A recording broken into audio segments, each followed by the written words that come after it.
Young male elephant seals spar on the beaches, deciding their social status for a breeding season several years in the future.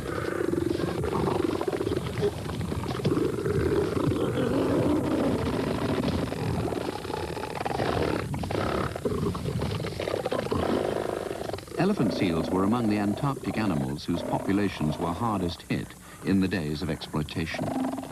Unlike the whales, whose bones still litter the beaches, elephant seals have recovered to something approaching their former numbers.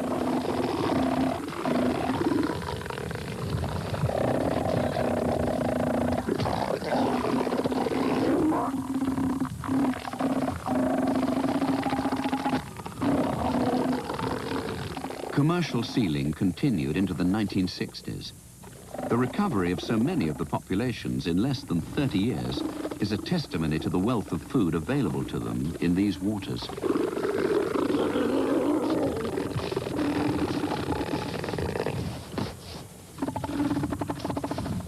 Elephant seals eat mostly fish, though during their fighting and breeding season ashore, they eat nothing.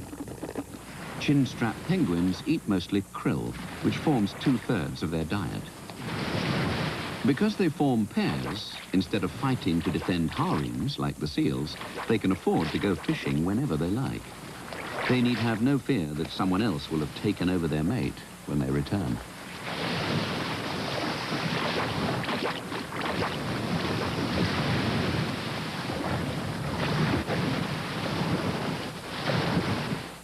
Wildlife Chronicles will continue on the Discovery Channel.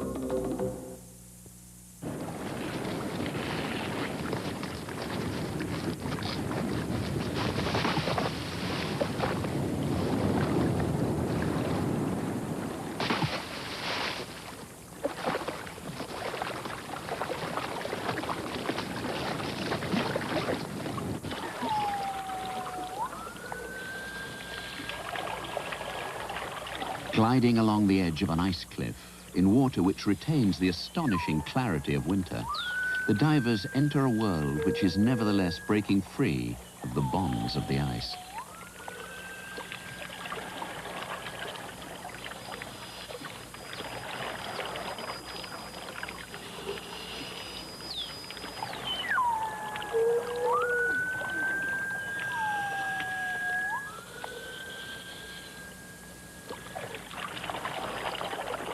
Eerie whistling and swooping calls, which they've heard underwater for some weeks now, are Sydney's answer to the April song of British birds. They're the calls of Weddell seals, the harbingers of the Antarctic spring. A small swarm of krill has survived the winter, even though its usual food has disappeared. The little shrimps stay alive by grazing on tiny algae which live in the ice, themselves merely ticking over until spring returns. And here are the authors of the curious shortwave radio noises, a mother Weddell seal and her pup, which was born on the shore ice before it began to break up.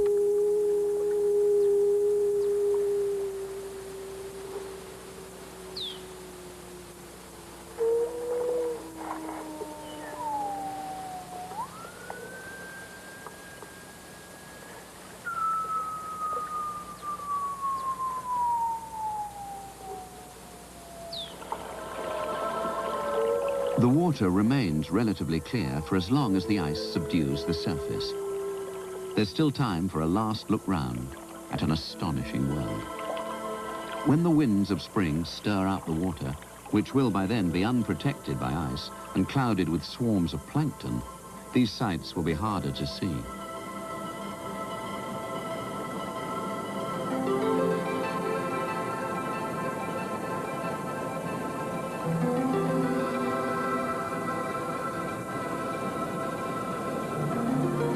A rich and complex assortment of underwater animals contributes to a scene whose fluid lines and warm colors are in complete contrast to the angular black, white, and blue of the world above.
Comb jellies, or ctenophores, drift in with the plankton, their seams fringed with the twinkling comb-like cilia, which give them their name.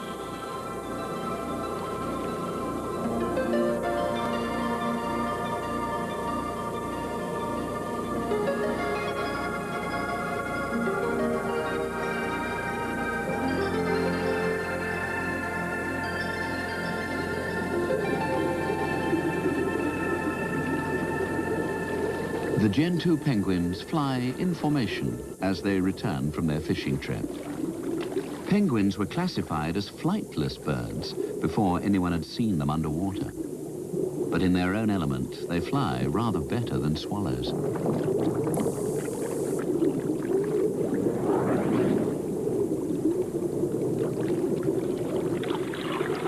Beneath the ice, it's not the cold that takes your breath away.